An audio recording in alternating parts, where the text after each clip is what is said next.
What's up? Ghost Fictions is here, and we're back again. This is a story where Izuku was betrayed and left. After an incident that left the League of Villains either dead or injured, most of Izuku's classmates start talking behind his back, calling him a monster, and saying he's no better than the villains, which leads to him leaving the school and going to Beacon Academy instead. But before we start, please consider subscribe to the channel and give this video a like. Don't forget to check the description for more informations, and support the amazing author DevDog756 for writing this story. Now, let's get into part 1. Izuku narration. Alright, let's do this. My name is Izuku Midoriya. I was bitten by a radioactive spider. And for the past 3 years, I've been the vigilante known as Spider-Man. I got screwed over as a kid by being quirkless, which led to a large amount of people around me thinking me as complete trash, with Kitsuki Bakugo being the biggest offender. However, most people didn't do much due to my parents being well-known and respected scientists, so I had that going for me, I suppose. Though I had my best friend John Ark, his family and my parents believing in me, which was more than enough for me, I didn't really care what everyone thought, especially Bakugo. So I spent all my time training my mind and body behind the backs of everyone who ever doubted me. And I'll be honest, it was a joy seeing Bakugo lose his shit, seeing the quirkless Deku making him look bad.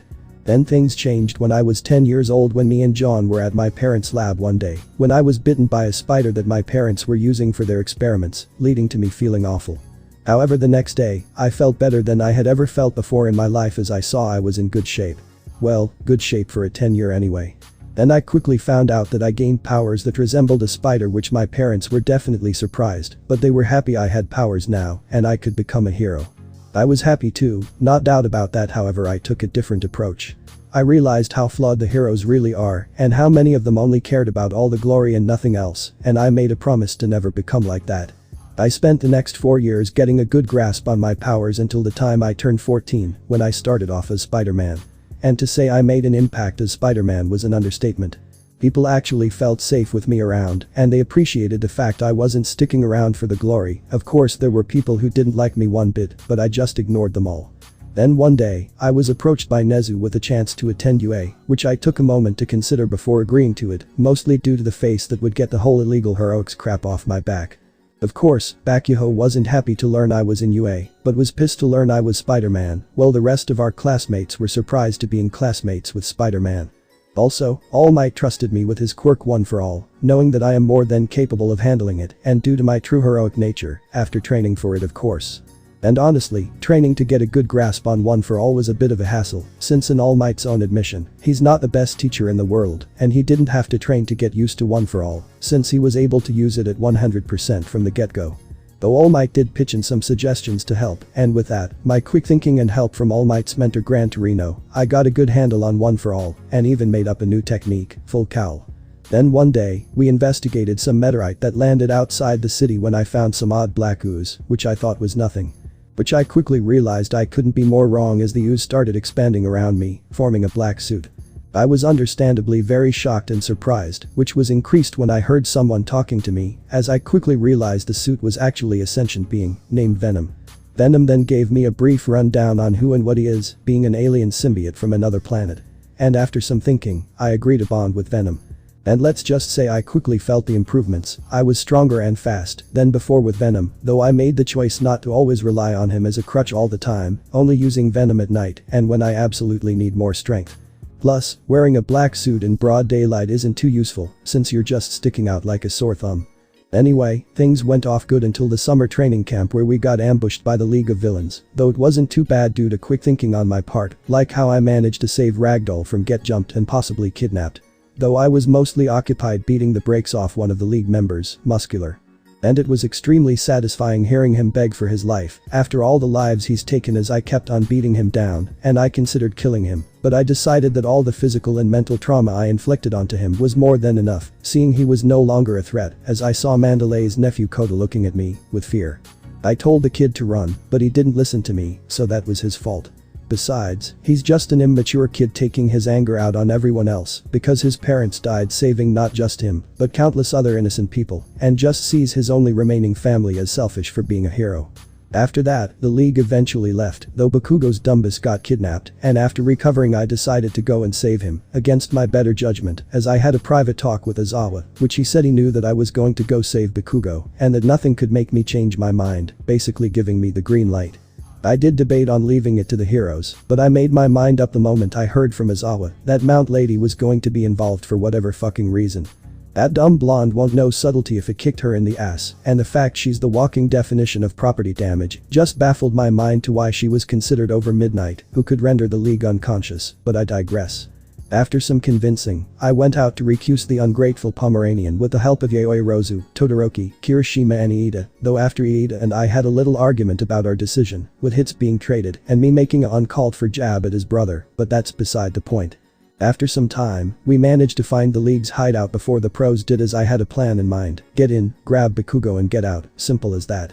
First I slipped into the Nomu factory we found thanks to the tracking device Yaoi Rozu planted on a Nomu that attacked the training camp as I placed down charges I had made in order to blow all these freaks of nature to kingdom come. And once I donned Venom and snuck into the league's hideout and took care of most of the heavy hitters, I tried to get Bakugo out, but like always, he started yelling and berating me in Venom, which he had done multiple times before. And this time, the dam broke and we lost it as tendrils launched from my arms, causing lots of damage to the building as the league members took cover, as I webbed up Bakugo and webbed his mouth shut as I threw him to Kirishima. Shigaraki screamed at Kurogiri to get the Nomu, right before all the charges I placed all went off, destroying the factory and all the Nomus inside, much to the anger of Shigaraki. I told Kirishima and the others to get as far from here as they could as I started fighting off the league, thinking smart as I webbed up Kurogiri and knocked him out due to seeing him more valuable alive. Impress tried to pull a fast one on me, but my spider sense kicked in as I dodged his attack before quickly punching him very hard in the gut, causing him to drop to his knees and coughed up lots of blood. Spinner tried to sneak attack me, which I saw coming as I dodged a Stain Wannabe's attacks with ease. God, I hate Stain so much, claiming to want to kill all the fake heroes, yet hunts down whoever he wants without doing any research.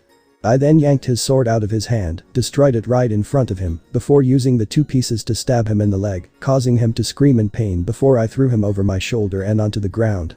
Taking a moment to grind my foot in his face, the same thing he did to Pixie Bob at the training camp before continuing the fight as Shigaraki tried to attack me, but all it took was one kick to send the man-child flying into the wall, making sure to web his wrists and one finger on each hand to render him unless. Twice and Magni both tackled me, though I quickly threw them back, as Dobby took the chance to blast me in the back with his flames, which did hurt Venom a bit, but we trained to minimize his weaknesses, so it wasn't too much of a problem. Though Magni did try to attack me while I was stunned, but Venom retracted from my right arm as I charged up one for all before punching her in the chest very hard, causing my fist to go right through her chest. The light left her eyes as I pulled my fist out of her chest as she fell to the ground, which caused Twice and Toga to try and attack me out of sheer rage before I got launched outside by an unknown third party. All for One, All Might's arch-enemy who he warned me about, as I knew that I had to take him down for good as we began to fight, with All for One mocking All Might for sending me alone, which I told him I came here on my own violation. And the fight was incredibly hard, one of the hardest fights I've ever been in my whole life, as All for One caused lots of damage to the area we were fighting in, though I was able to get the people to safety while they were cheering me on. The fight went on for a good while, but things started to tilt in my favor when I managed to destroy All for One's mask, seeing his face, or lack thereof, as I laughed at the fact All Might did more damage to him than I thought, and that really made All for One mad. He completely abandoned his calm and collected demeanor as he started throwing everything he had at me, being blinded by his rage as I kept on throwing quips and insults his way, further making him mad and giving me lots of openings. All while hearing Shigaraki lose his shit, screaming at me for making his master look bad as I kept on fighting, not stopping until All for One was deader than dead, all while I could overhear the people cheering me on, telling me to finish him. I even saw Yaoi Rozu, Todoroki and Iida in the crowd cheering me on. Hell, some people even started throwing stuff at him. Honestly, seeing people all come together put a smile on my face as All for One tried and failed to fight back against me as I launched tendrils from my arm which stabbed him. All for One threw up blood as he couldn't believe he was about to die, and to a kid behind a mask that All Might trusted with beating him, then he tried pulling a power move on me out of sheer desperation. He told me that Tamura Shigaraki is actually the grandson of All Might's old mentor and predecessor Nana Shimura, which was a bit of a shock to me, I guess, though I hold no real connection to her, besides being users of One for All, but that's about it. I then yanked my arm back, pulled All for One towards me, as I charged up One for All into my right arm at 12%, and that combined with my natural strength, resulted in All for One's death when my fist connected his chest. All for One went limp as he fell to the ground before hearing Shigaraki screaming at the top of his lungs while cursing at me for killing his master, causing me to turn to see him being dragged by Dabi, kicking and screaming as they went through a warp gate from Kurogiri as I rushed towards them, only for Shigaraki, Dabi, Toga, Twice and Spinner escaping through the gate. Though they didn't have enough to free Kurogiri, so least there was that as I went back over to All for One to make sure he was definitely dead, which he was. After making sure All for One was dead, I collapsed to the ground to get a bit of rest as I saw the people coming towards me to see if I was alright and asked if they could do any to help, which I said to help any people that needed, which they all quickly got on top of. After the adrenaline wore off, I looked around and took in what I'd done and just sighed. I didn't like that I killed them, but I knew it had to be done. The League had tried to kill us 3 times and would keep going trying. Though I didn't kill all of them, I did kill the real leader, while also capturing their walking get out of jail free card, and I know the identities of the remaining members with the exception of Dabi, due to me doing research beforehand. The heroes then finally showed up and they were all shocked to see what had went down, as All Might ran to me, worried about my well-being as I just gave a thumbs up. I noticed Endeavor had a look of shock on his face, and I swore Kamui Woods and Mount Lady both shot me dirty looks, but I didn't care. What's done is done, as the cops and the civilians were all cheering. I wish I got the same warm reception with most of the rest of my classmates though. Kirishima, Yayoi Rozu, Iida and Todoroki all didn't think any less of me and all agreed I did the right thing in the end, though Bakugo didn't and thought this was the best chance to make me look like a monster. When he got brought back to the dorms, he immediately started telling the other students that I was secretly a heartless murderer, that I went to the League's hideout to murder them all, and that I tried to kill him, and most of them fell for his lies. UA already had the dorms from the get-go in this. The ones who didn't listen to Bakugo, besides the ones who were there, were Uraraka, Kaminari, Jiro, Tokoyami, Tsuyu, Shinso and Koda, so least I had them to look after me. And naturally, Monoma took this as a chance to further insult the class more, which really made me hate the guy more than I already did, though Kendo did keep his ass in line, and she actually asked for my side of what happened, which I explained. She then told me that she knew I wouldn't have just killed people on a whim, and that she, Tetsutetsu, Pony and to my surprise, Shiozaki all were on my side.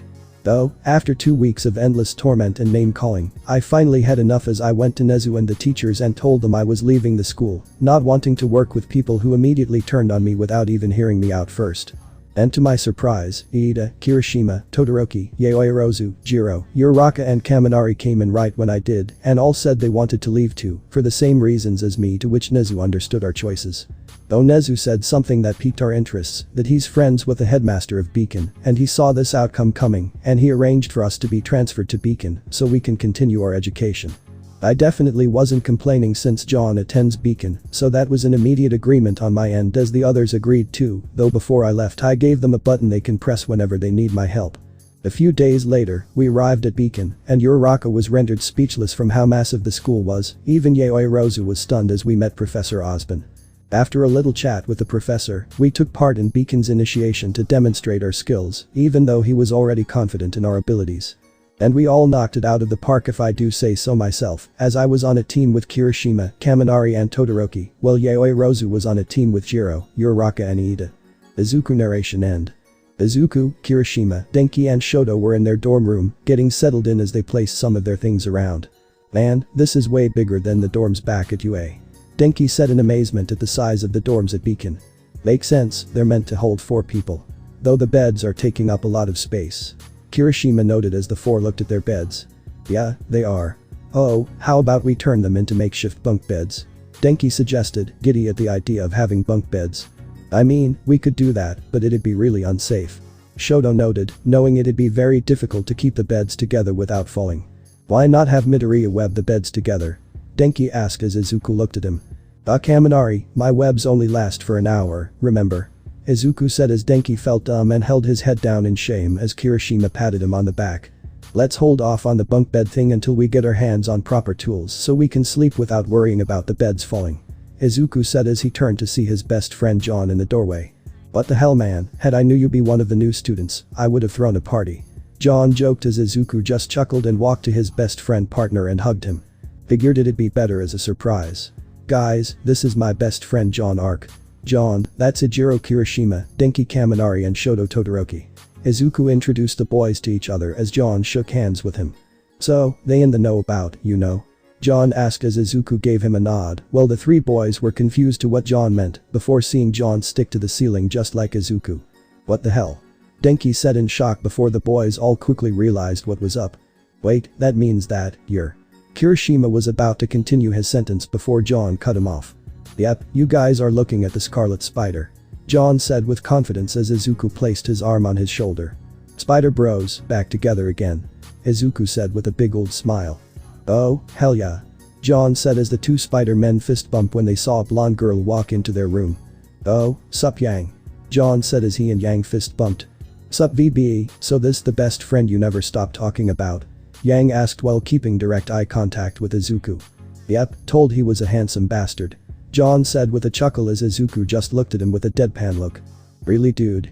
Izuku asked. What? She asked and I answered. John said back to his best friend. Didn't tell me he's also a cutie. I'm Yang Xiaolong, handsome, Yang said with a flirty smile. Izuku Midoriya, nice to meet you gorgeous, Izuku said as he shook Yang's hand while Shoto, Kirishima and Denki were all shocked. Just how does he do it so casually? Kirishima asked, being very proud of his friend. He's got to have some kind of Spidey riz, he has to, Denki said while Shoto was just snacking on some soba while Izuku introduced Yang to his friends. Mind if we show you around Izuku? My treat, Yang asked as Izuku nodded. I don't see why not, Izuku said as Yang smiled as Izuku, Kirishima, Shoto and Denki followed her and John for their tour of the school.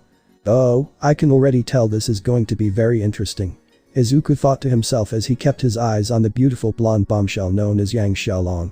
How is it that this place is like 4 times bigger than UA yet is easier to get around here? Izuku asked, much to John's amusement. So, do your webs actually come out of your wrists or not? Yang asked as Izuku had a look of confusion on his face.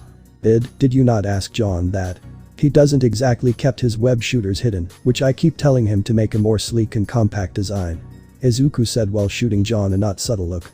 Well, not all of us are super smart geniuses, Izuku, John said as Izuku rolled his eyes.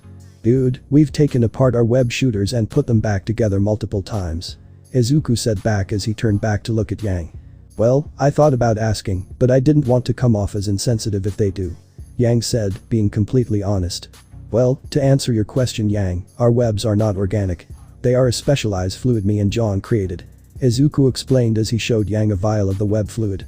Wow, that's neat. Heh, I told Weiss it's not real webs, Yang said as she did a little celebration dance. You don't think that she means? Denki asked Shoto and Kirishima as they both nodded their heads. Yep, has to be who you're thinking about. Let's hope she's at least friendly, Kirishima said as they kept walking until they saw Yang and John's teams interacting with Momo and her team as the two blondes walked towards their respective groups. Quite the colorful cast, huh? Denki joked while chuckling as Izuku and Shoto just rolled their eyes. Like any of us are ones to talk, Shoto said as he pointed at his, Denki, Kirishima and Izuku's hair as they all chuckled. Anyways guys, this is Izuku, the best friend I've been on about.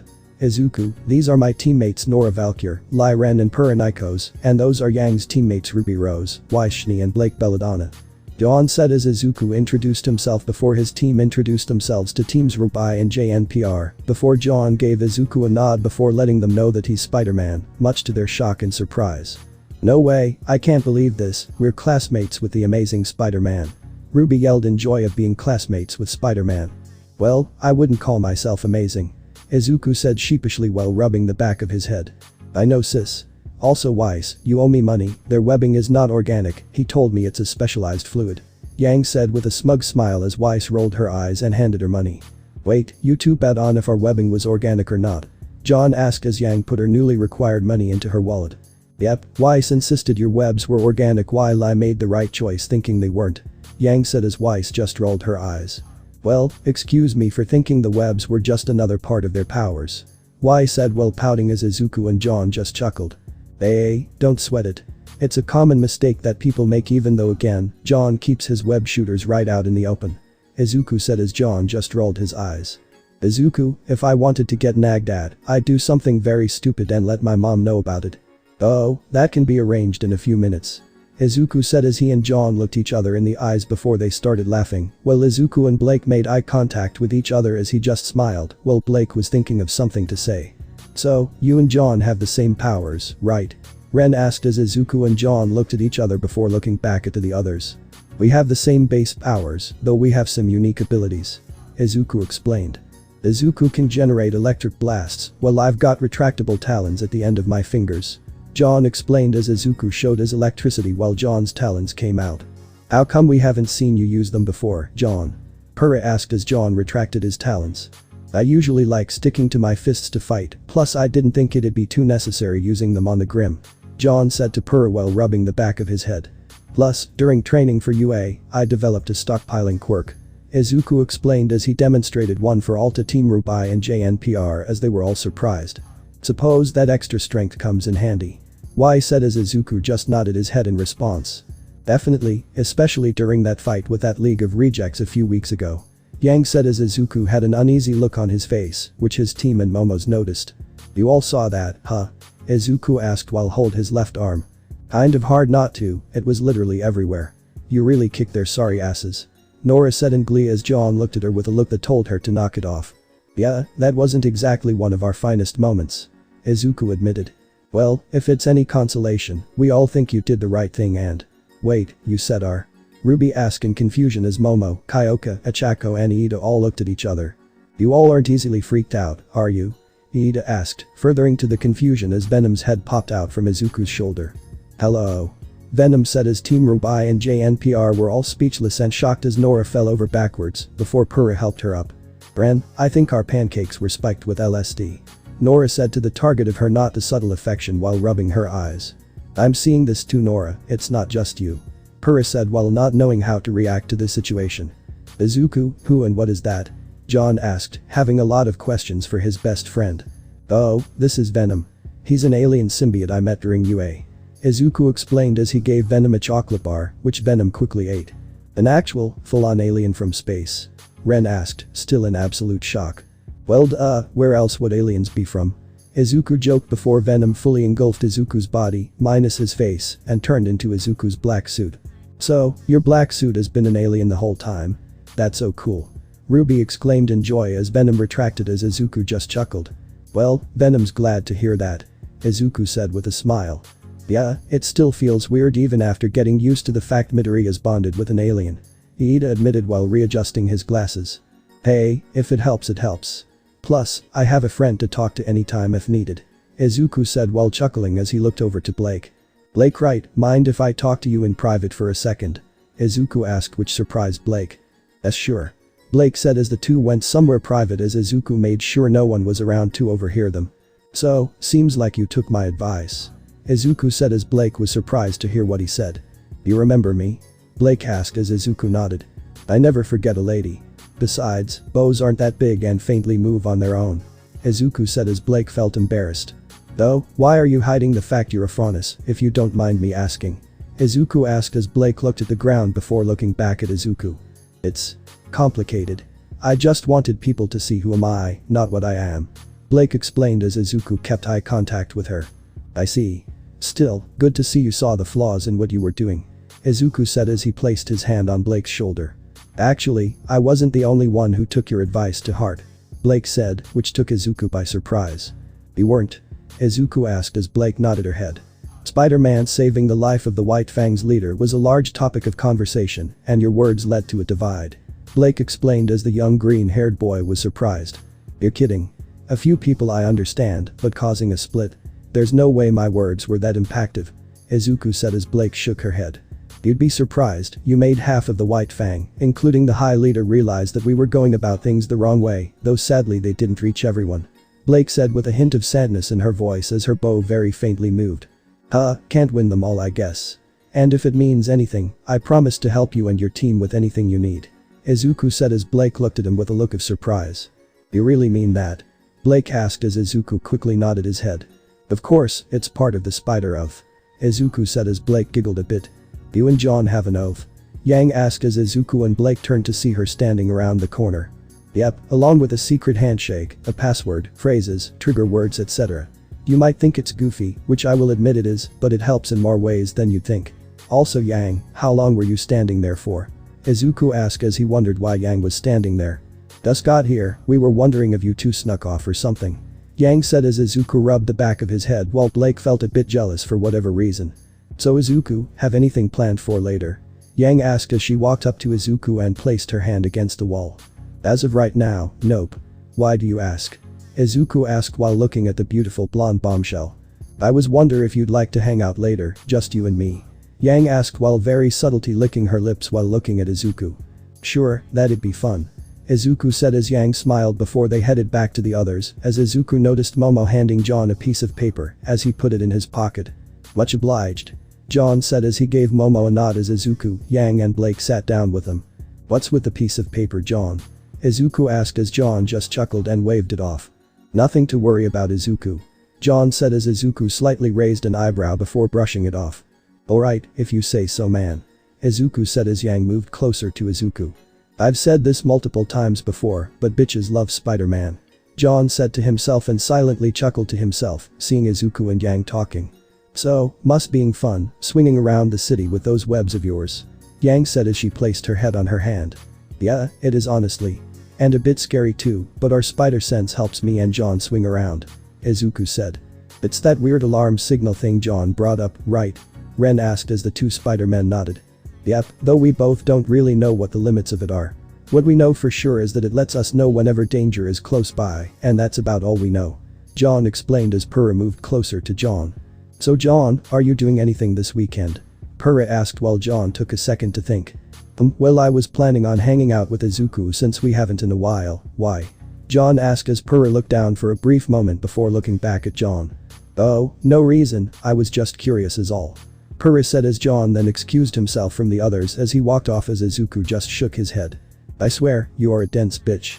Izuku thought to himself as John arrived to his dorm room as he grabbed a paper he got from Momo as he unfolded it and looked at it, the paper containing a list of names. Alright, time to get to work. John said to himself as he sat down, pulled out a computer and started doing research while looking at the list he had. Izuku was in the middle of deciding what he should wear before he goes to hang out with Yang, before deciding on an outfit to go in. Yeah, this should do it. Izuku said to himself as he finished getting ready before meeting up with Yang, and he was blown away by what she was wearing. Whoa.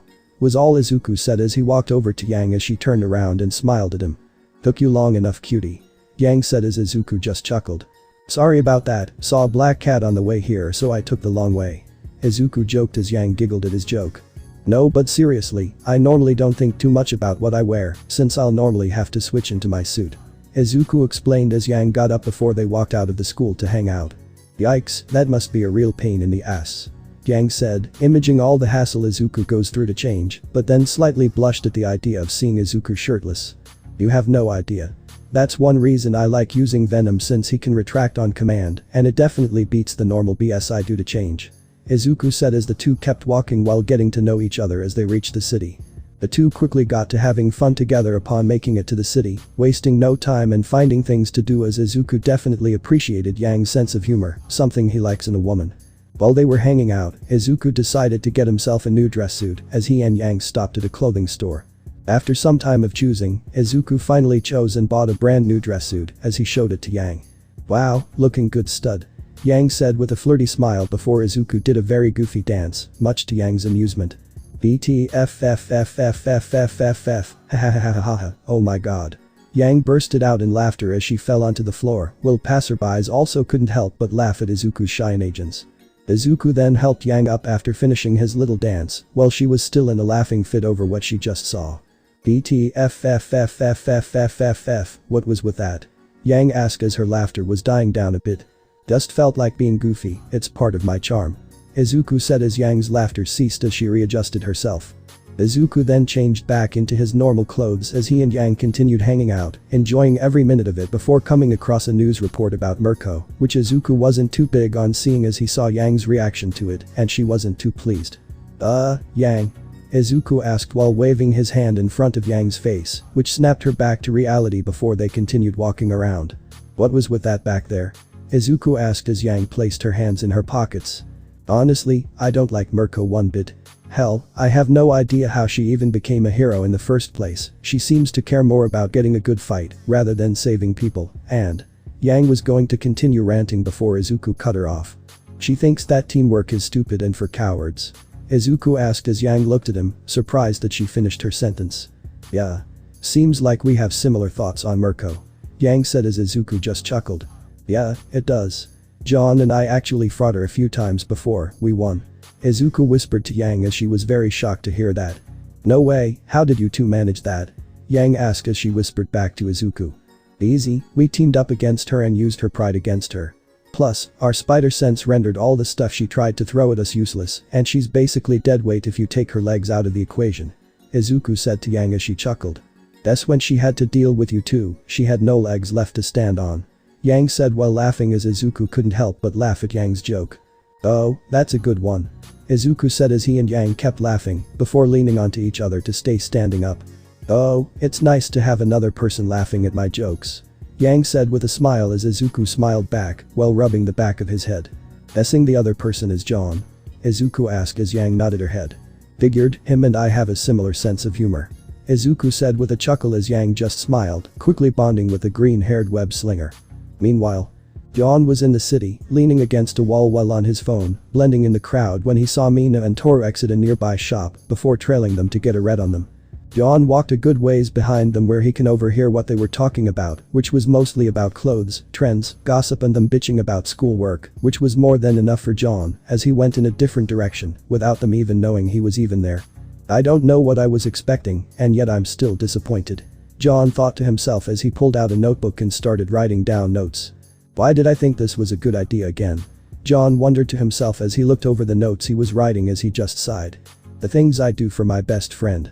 John thought to himself before hearing a commotion from a little bit away as he went to see what was going on, only to see Bakugo causing a scene as he stepped in to break it up. Hey, Bomberhead. John shouted as Bakugo froze up and turned around to look at John, and he was from happy to see him. You? What the fuck are you doing here, Vomit Boy? Bakugo yelled at John, who just rolled his eyes. Nice to see you too. Seems like you haven't changed one bit. John said with a deadpan and sarcastic tone in his voice, much to Bakugo's annoyance due to John not being afraid of him anymore. Bakugo then tried to attack John, only for John to completely sidestep Bakugo's attack, further pissing him off as he went to attack John with a right hook before it got caught by John. What the? Let go. Bakugo yelled as he tried to free him from John's hold, only to fail due to John's grip. TCH, still predictable all these years later. John said before throwing Bakugo to the side, and Bakugo was about to take John again, but stopped when he heard what all people around him were saying. Isn't that the UA student who was chained up like an animal at the sports festival? How did that jerk ever get into UA in the first place? I know, he acts the exact opposite of a hero. He probably cheated his way into UA. People like him are the reason we all love and appreciate Spider-Man and Scarlet Spider, they actually are in this for the right reasons. I heard from my cousin that he beat his friend who's quirkless. Shut the fuck up, you fucking extras. Bakugo screamed as John playfully covered his ears. Inside voice please. Oh wait, you don't even know what that is, it's either yelling or light yelling with you. John quipped, which made the people around them laugh while Bakugo got more pissed. All the negative attention Bakugo was getting was definitely getting to his head, nothing like how it was when he was a kid where he was constantly getting praised left and right. Now he got humiliated by Izuku and now John, people who he thought were nothing but trash his whole life, made him more mad than anything. Well, isn't this a twist on how things were when we were kids? Me and Izuku being in a very prestigious academy while you are being rightfully shunned for your garbage personality. John said as Bakugo got and stormed off in a fuss. His hero name should be Short Fuse. John joked, which got the crowd burst out laughing as he walked off before continuing to jot down notes. All things considered, it seems like he'd be the most likely suspect. John thought to himself as he continued walking. Meanwhile, Izuku and Yang were having a friendly race which Izuku was winning as they finished it up. Damn, you're really fast. Yang said while catching her breath as she sat down, followed by Izuku. You're pretty fast yourself, Yang. Izuku said while chuckling as he got a pretty good look at her amazing body. Man, she looks great and is in great shape.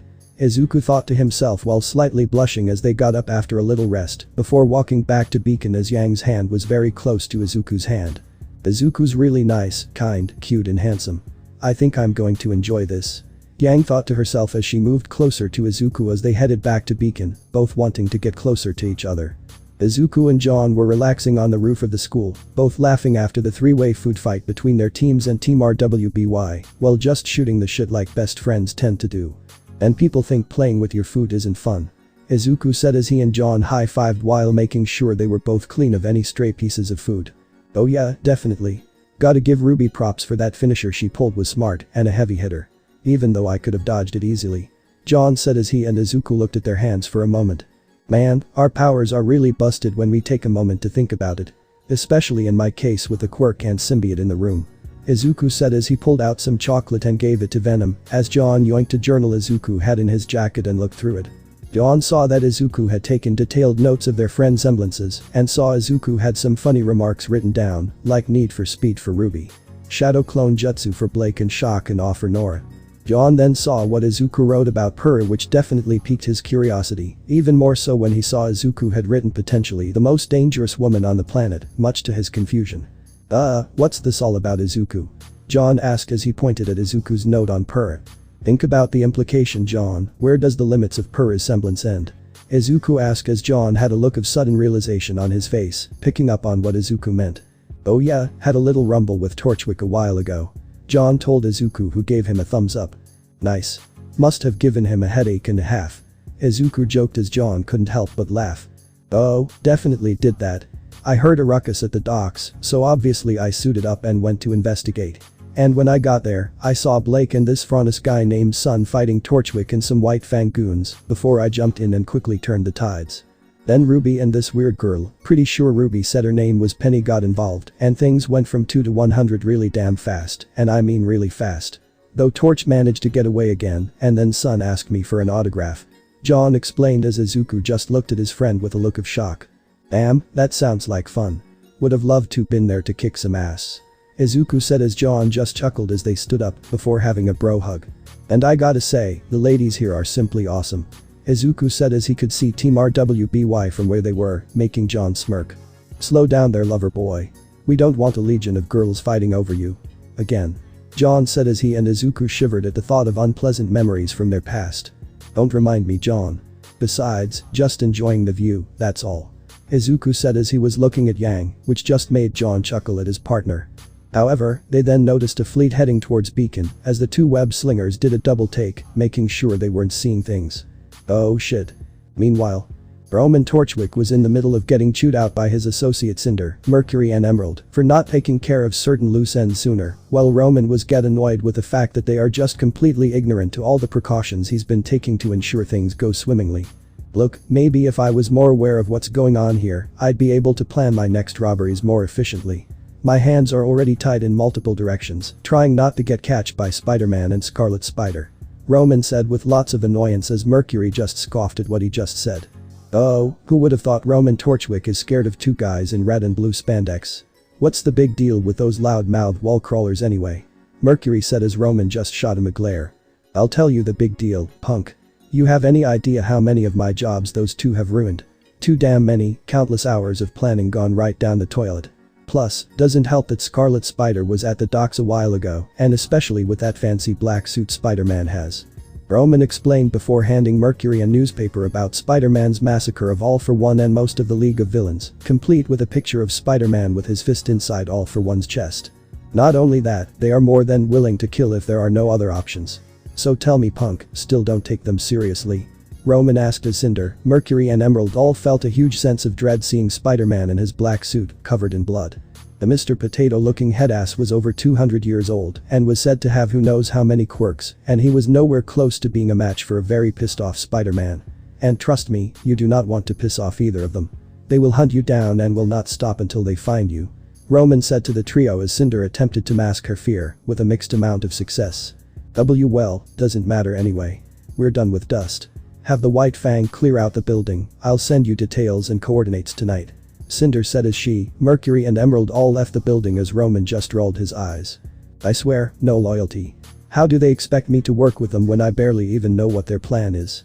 Roman thought to himself as he started smoking to take his mind off the stress. Let's see how high and mighty they will be after getting their asses kicked by Spider-Man and Scarlet Spider. Oh, that would be so fitting. Hell, the wall crawlers may just be two of the only people I can respect. Meanwhile, Izuku and John were heading to the library, while Izuku was a little bit stressed with the Atlas military showing up at the school out of the blue. Oh, this just great. Just absolutely fantastic. Izuku said, trying his best to keep his cool as John slapped him across the face to help calm him down. Izuku, I get why you're panicked, but Osborn promised he won't reveal our identities without our permission. That's not what I'm worried about, John. I'm worried that General Ironwood, you know, the most paranoid man to ever exist, will think that we're the problem, try to find out who we are, and steal our blood in order to create super soldiers. And that's not even taking into consideration what he'll do to Venom." Izuku said, with Venom obviously being scared of whatever could happen as John placed his hand on Izuku's shoulder. "That won't happen, Izuku, I swear. And if Ironwood thinks we're a problem, the Tinhead should take a look at his whole kingdom. With how both Atlas and Mistral both treat the Faunus, it's honestly surprised they didn't turn to violence sooner." John reassured Izuku as he fully relaxed before they reached the library. A few hours ago. At the Midoriya household, Izuku's father Hisashi woke up and immediately felt the bed was lighter as he just sighed, knowing what his wife was doing before getting out of bed and changing. After changing, Hisashi made his way to his and Inko's study and saw his wife working away, and despite not seeing her face, he knew she was really tired.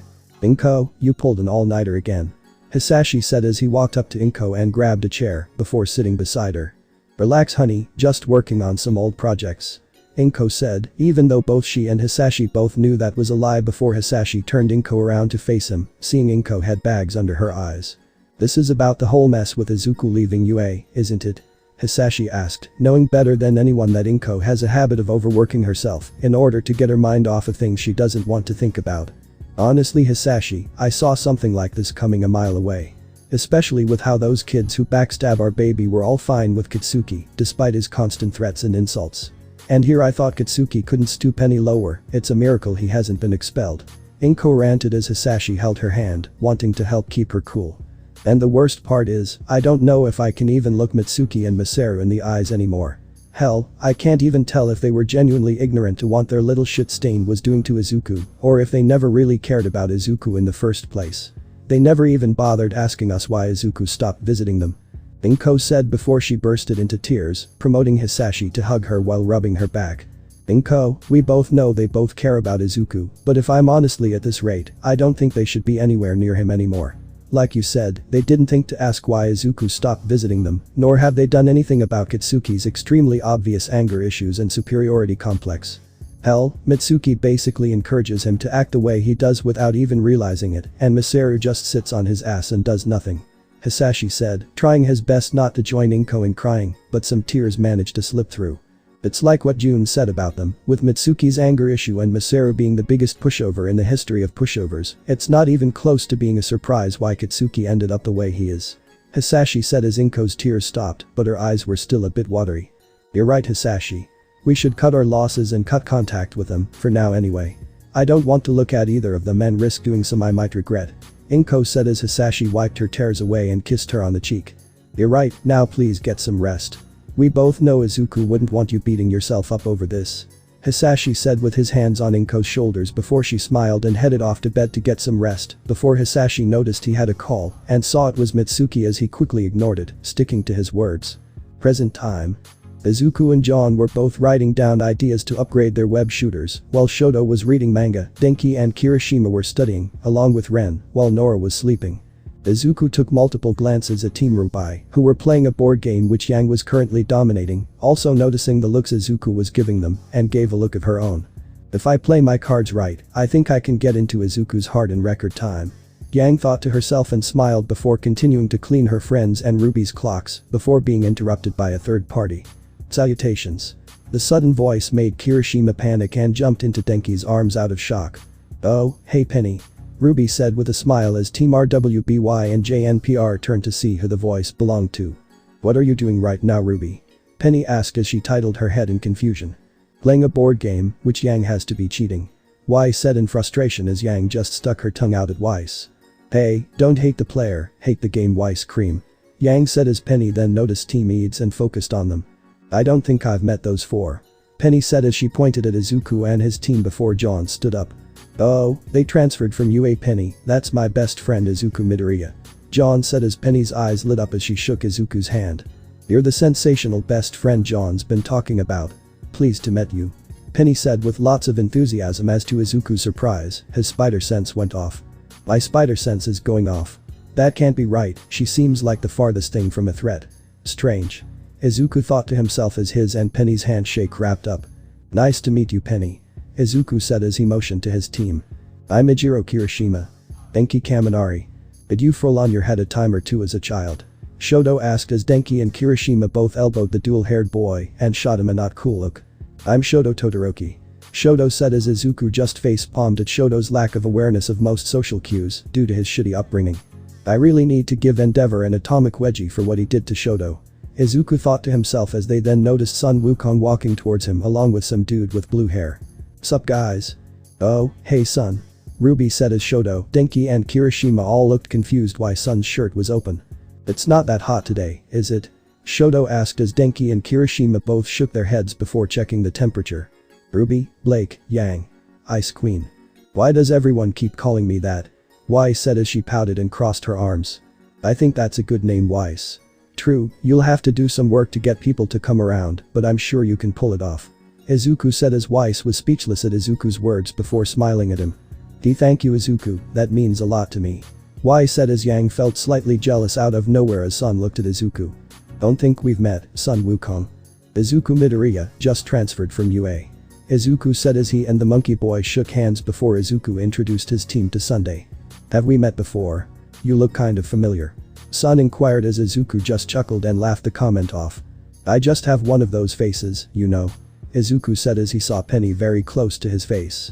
I disagree. You have a very distinct face and appearance Izuku, I would most certainly have your face ingrained into my memory. Penny said as Izuku was a bit confused and taken aback by Penny's personality. Thanks. Izuku said, being a bit uncomfortable with Penny up in his personal space. Anyway, I haven't had the chance to formally introduce you guys to my old friend Neptune. Aren't libraries meant for reading? Thank you. Ren said as he threw his hands up in the air while Nora shot up with pancakes on the mind. Shut up, don't be a nerd. Intellectual, okay. Thank you. Neptune said as Izuku just shook his head while rolling his eyes. Just own it pal, no use trying to enter needless arguments. It's like trying to convince your parents they're wrong, it's not worth it. Izuku said, getting so laughs from the guys and girls. So Neptune, where are you from? Weiss asked as Neptune walked up to her. Haven. Though, I haven't caught your name Snow Angel. Neptune said as Weiss backed up bit, looking slightly uncomfortable. I'm Weiss. She said as Shoto, Denki and Kirishima all face-palmed at what they just saw.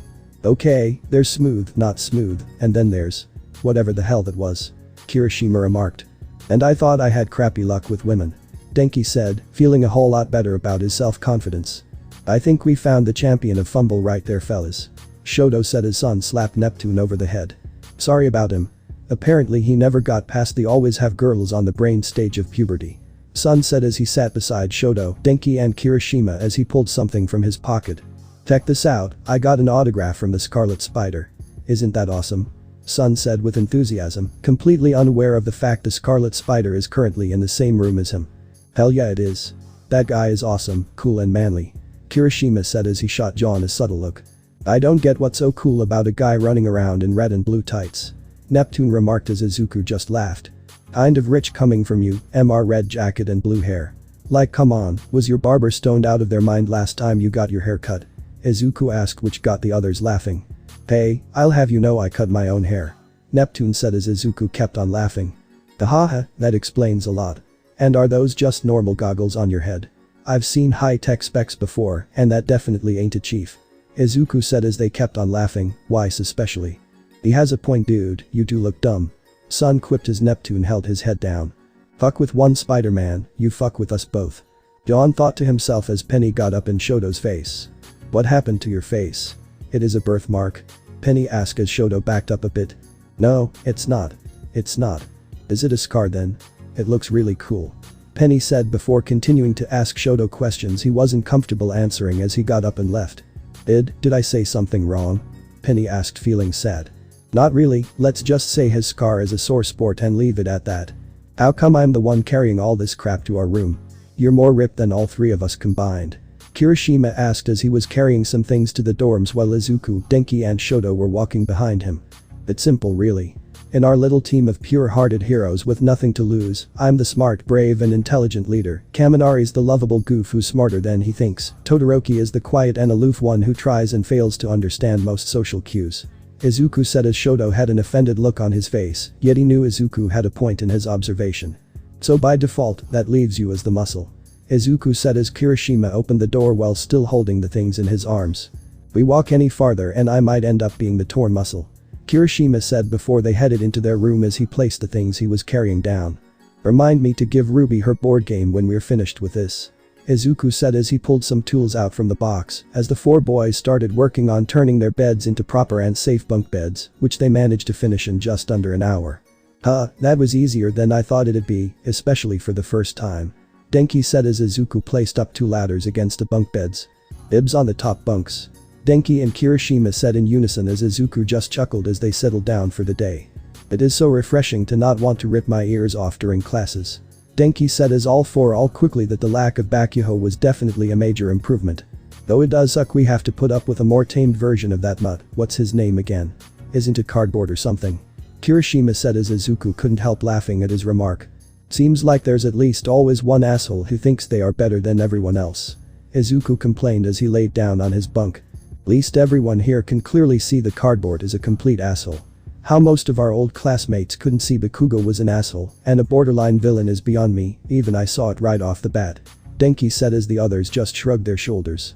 Either sheer stupidity, fear, they really just didn't care or all 3 of those things. Kirishima said as Izuku nodded his head in agreement. It's only a matter of time before all those morons realize how much of an irredeemable monster that blonde mutt is. Izuku said as Denki, Shoto and Kirishima all raised an eyebrow over what Izuku said. Granted, they already knew Izuku did not like Bakugo one bit, but they weren't expecting him to say Bakugo's a monster, though before Izuku could elaborate on what he meant, his spider sense kicked into overdrive as Izuku held his head and dropped to his knees. Whoa. Are you alright? Kirishima said as the 3 boys all shot up onto their feet, not knowing what they should do. Any ideas, guy? Denki asked while trying not to immediately panic. Looks like he has a headache, probably should make some ice. Shoto said as Kirishima just face planted. You don't just get sudden intense headaches out of nowhere.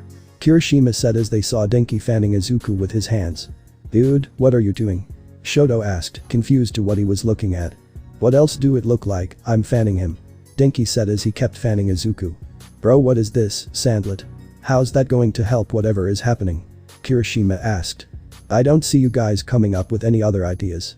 Denki said as Shoto and Kirishima shrugged their shoulders before also fanning Izuku, as Izuku's little freakout stopped as he got back up. Dude, are you alright? What was that all about? Kirishima said as he lightly shook Izuku out of sheer concern. By spider sense, it went off the rails. Izuku said as his teammates were rather confused by what that was supposed to mean.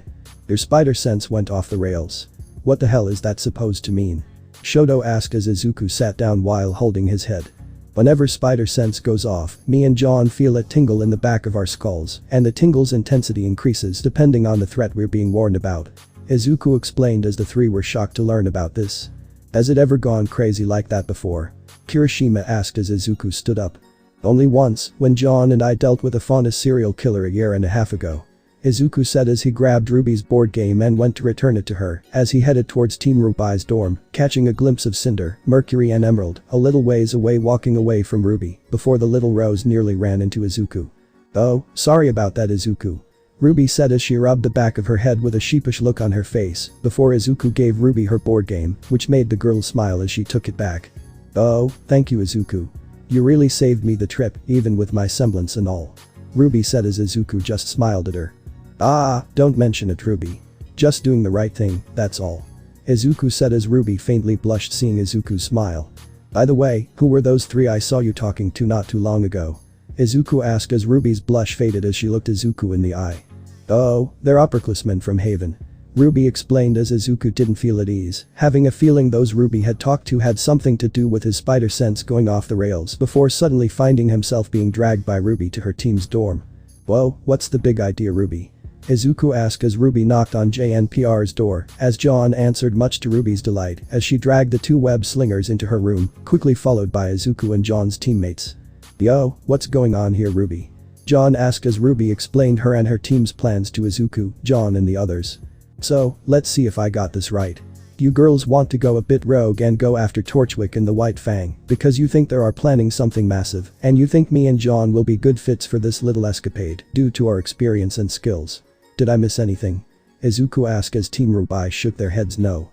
Nope, you pretty much have everything nailed down there, you handsome spider.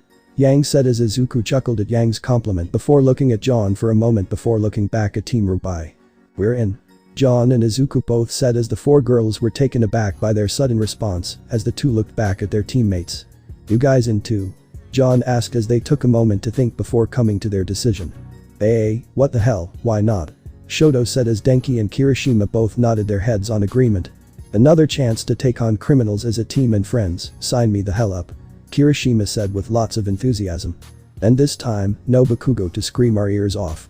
Denki said with a goofy smile on his face. It could be fun. Plus, someone will have to watch your backs. Ren said as he and John fist bumped while Nora held her hammer with a rather darkly excited grin on her face. I see no reason to turn our backs on innocent people. Purah said with a smile. Right. We'll meet up here tomorrow after class and do this thing, agreed. Ruby asked as they all were in agreement. Meanwhile, Osborn and Ironwood were in the middle of having a conversation which ended up having the general place 2 news reports about Spider-Man and Scarlet Spider on the headmaster's desk. What exactly are you trying to get at here, James? Osborn asked as he took a sip of his drink.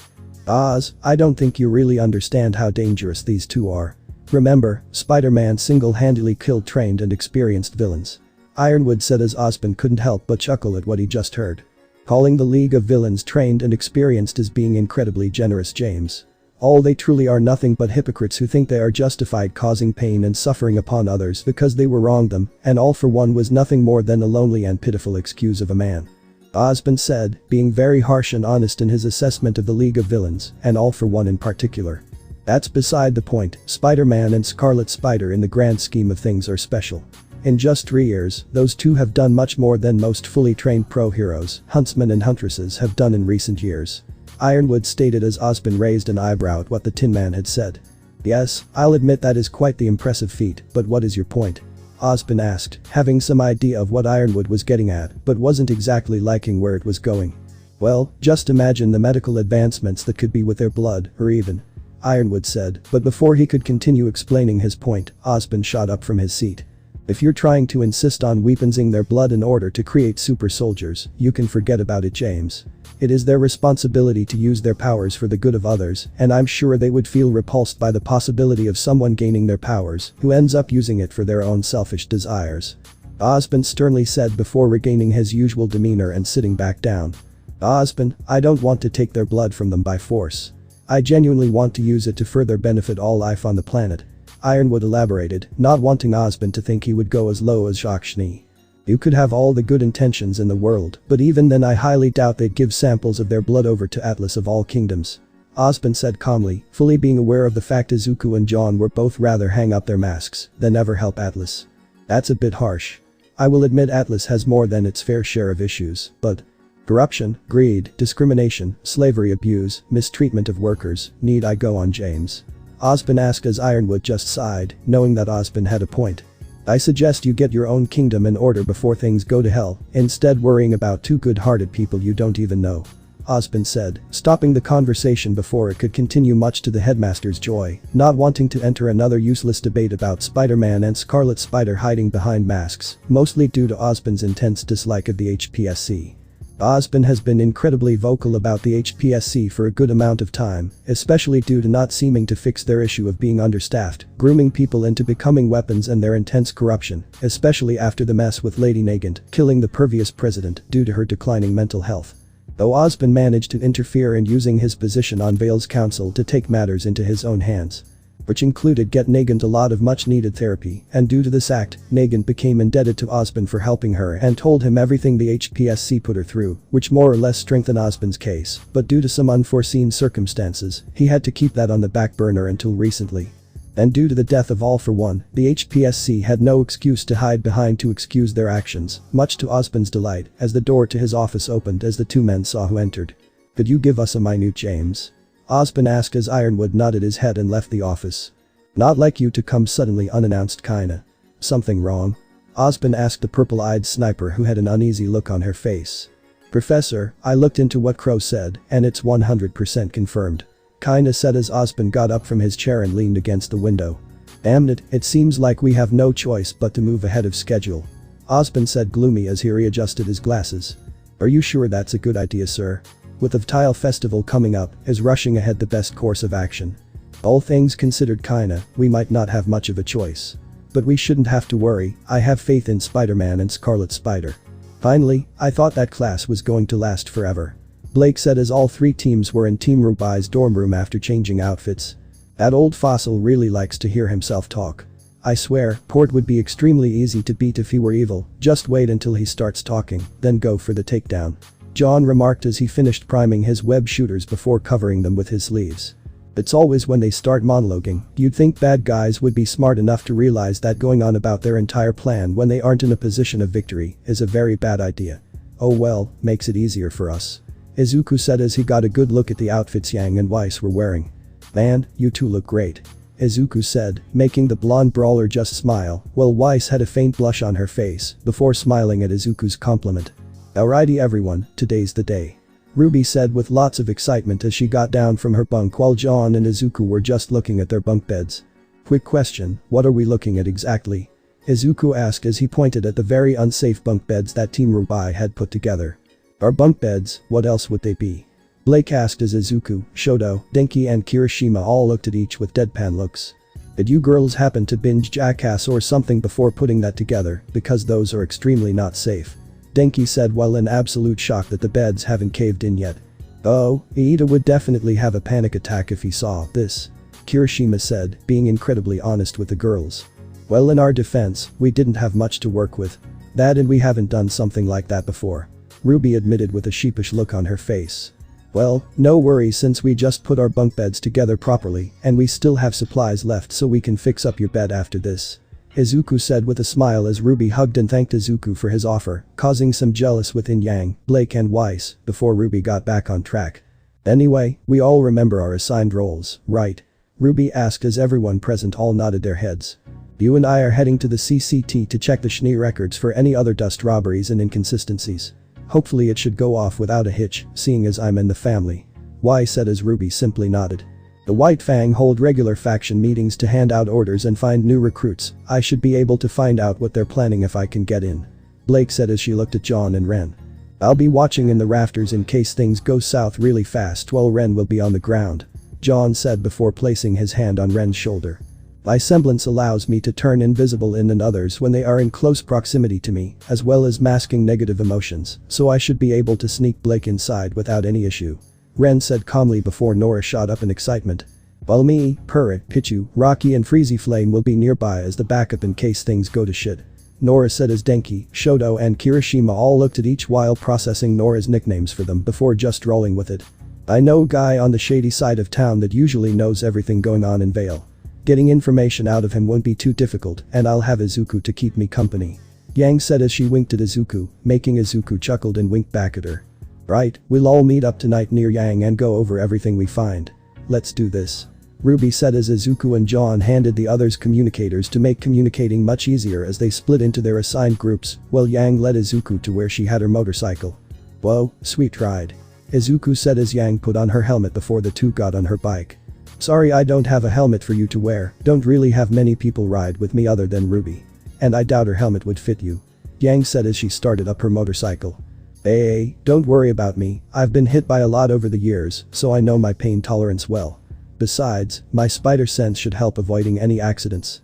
Izuku said as Yang smiled as the two took off on her motorcycle. Meanwhile, Osmond was in his office, trying to think about how he should proceed with things when he heard Glinda speak up. You do know that won't stop them, right? Glinda asked as Osmond turned around in his chair to look at her. Telling Team Rubai not to go after Torchwick, that will not stop them from doing it. Glinda said with a tone of concern in her voice. I understand your concern, Glinda, but this is far from the first time students have taken matters into their own hands. But this is different from all other circumstances, Professor. Not only is Salem starting to make her move, but also Torchwick working with the White Fang faction under the command of Adam Taurus just makes things even more potential worse for everyone, and that's not even mentioning the mess at UA. Glinda said as Osmond got up while thinking about his response.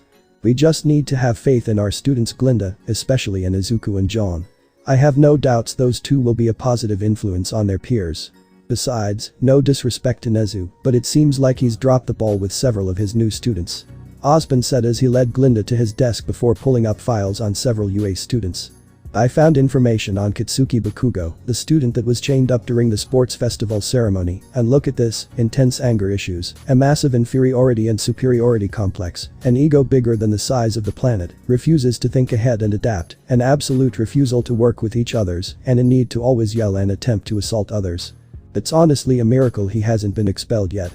Osborne laid out to Glinda, who was in absolute shock to what she just heard. I think I owe Miss Xiaolong an apology, least she knows when she's overwhelmed, actually gets along with others, and cares about the people around her. Glinda said as Osborne then noticed something interesting. Oh, it seems like Mr. Bakugo went to the same schools as Izuku and John. Osborne said as he and Glinda both looked at each other, both having an idea that Izuku and John have some bad blood with Katsuki. Meanwhile, after a while of driving, Yang and Izuku had made it to their destination as Yang parked her bike and took off her helmet. Come on, he's in there. Yang said as she and Izuku got off her bike as Izuku couldn't help but laugh a bit when he saw where they were. BTFFFFFFFF, you're kidding. Those clowns, for real? They'll help us get anything on Torchwick? Izuku asked while laughing as Yang looked at him surprised.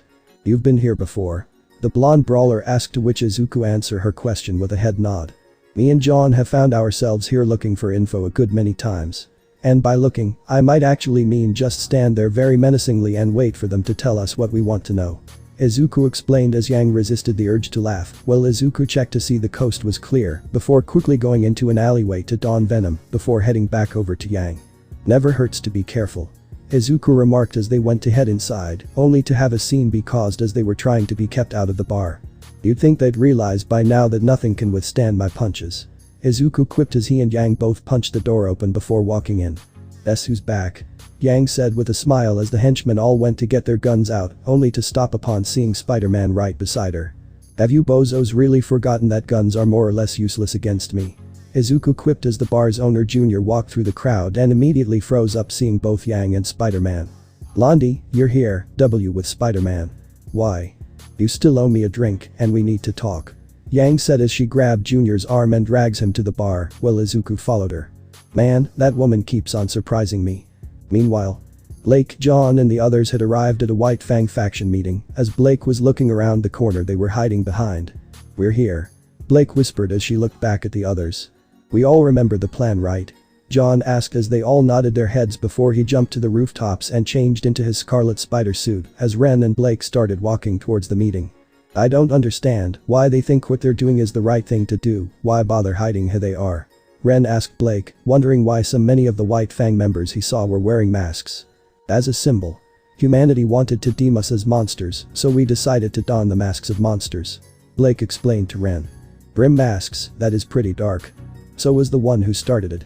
Blake said as the color from her and Ren began to fade before they were completely invisible as they headed inside the meeting area, while John snuck in through an entrance on the roof as he climbed on the ceiling while maintaining his cover. After a moment, John, Ren and Blake saw Roman show himself, much to the surprise of all the Frontis there, as the three stayed quiet while listening to what Roman had to say. Now I'll be the first to admit, humans can really suck, like myself for example. So I completely understand why you'd all like to see us all locked away, or better yet killed. But, I'd like to point out that we all have one thing in common, the reason for our lot in life. The ones in control, the rotten humans that run our kingdoms. Government, military, and even the schools, it's because of them you're all treated as garbage. They're all pests that need to be taken care of, and I just so happen to have the proper equipment. Roman said before snapping his fingers, revealing a paladin behind a curtain. Oh, that's not good. Ren whispered to Blake as they were both shocked. That's an understatement. Blake whispered back to Ren. The hell, a paladin? Something is definitely up here. Roman would never, ever steal from the military. John thought to himself. As some of you may have heard, this right here is Atlas's newest defense against all the scary things in the world. And thanks to my employer, we've managed to snag a few before they hit the shelves. Now, many of your brothers have already moved down to our new operation in the southeast. If you'd rather stay within the city, that's fine. But if you're truly ready to fight for what you believe in, this is the arsenal I can provide you.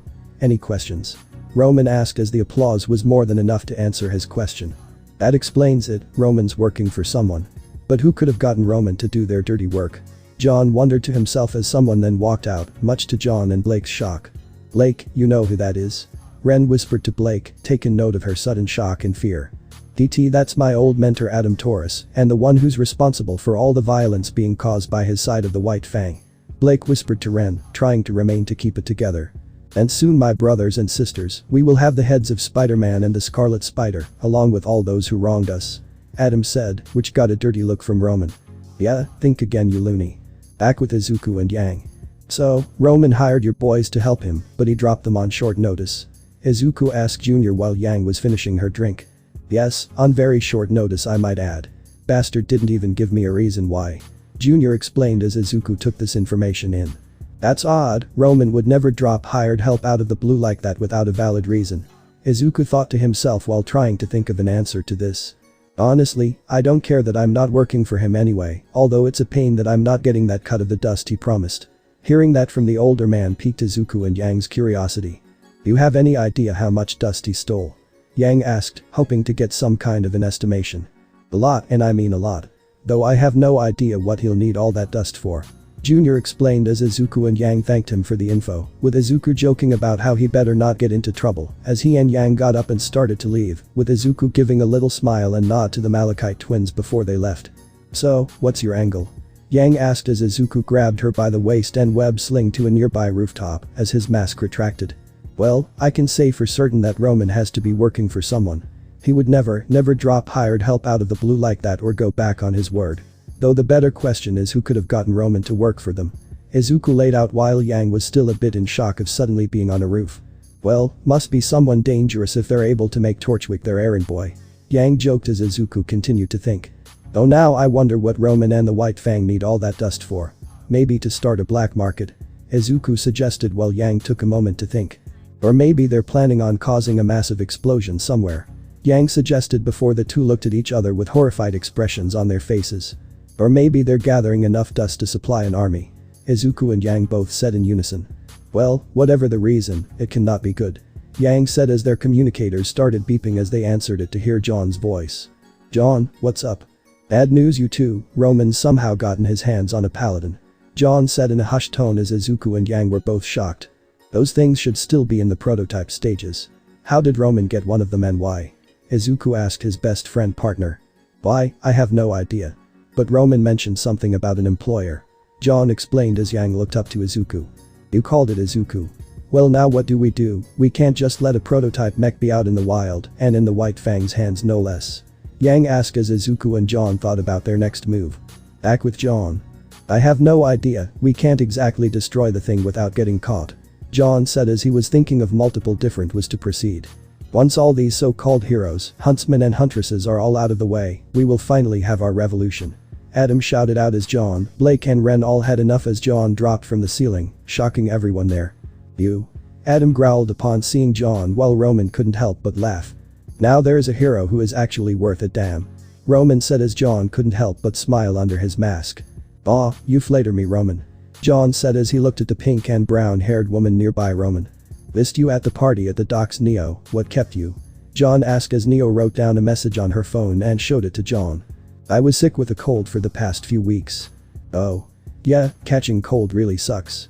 Got one once when I was 11 or so, knocked me on my ass for a good bit. John joked, getting a chuckle out of Roman and Neo. Would you two stop and fucking get his annoying ass? Adam yelled before John webbed his mouth shut. Hey, just because we're enemies doesn't mean we can't have a civilized conversation like grown up. Anyways, never thought you'd yonk a paladin there, Roman. Trust me, SS, wasn't my idea. I was given this thing right out of the blue by my employer. Roman explained as John just nodded his head. I see, now then, let's dance. Live it up, Scarlet Spider, you're completely surrounded. Adam shouted as John just smirked underneath his mask. I like those odds. John said as Roman and Neo both face-palmed at what Adam just said. You just jinxed it, you just had to run your mouth. Roman said while Neo was just shaking her head as John double-tapped his communicator to let Izuku, Yang, Weiss and Ruby know where they are as Per, Nora, Shoto, Denki and Kirishima all barge their way inside. Wow, didn't know you'd plan on making this a party. Roman joked as John did a cheeky little head tilt. Pays to have good friends.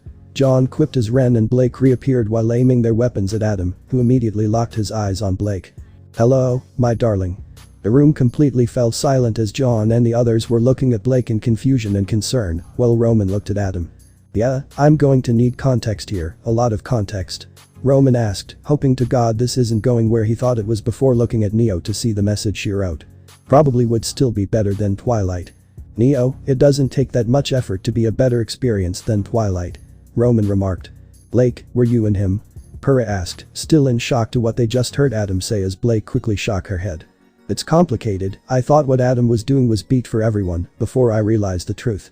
Blake said as Adam had his hands on his weapon, ready to strike at the heroes. You have no right to critique my actions, Blake, especially when you haven't been through what most of us have, Princess. After all, you barely made time for the cause. Adam said with a hint of venom in his voice, while John and the others were confused why Adam referred to Blake as a princess. Think we should stop him from monologuing? No, Neo, let him see for himself. Roman said as Neo just shrugged her shoulders. Well, excuse me for wanting to have an actual life and spend time with my own mother. Blake snapped back at Adam, while John was waiting for Izuku to show up so the fun could really get going. Your mother is a fool, just like your father was. I'm doing what both he and Sienna are cowards for not doing, putting humanity right where they belong. Adam shouted as John shot webs at him before pulling him right to him and slammed Adam into the ground. You talk too much, that sort of thing. John said as Adam's sword launched out of its sheath into John's chest, sending him back, but John quickly regained his footing as he flipped to the others. Right, forgot you can do that. You who? Excuse me. Everyone looked up as they all saw Izuku sticking to the ceiling. Can I come in this way, or do I have to Kool-Aid man my way in? Izuku asked before dropping down right beside John. Oh, this just keeps getting better and better.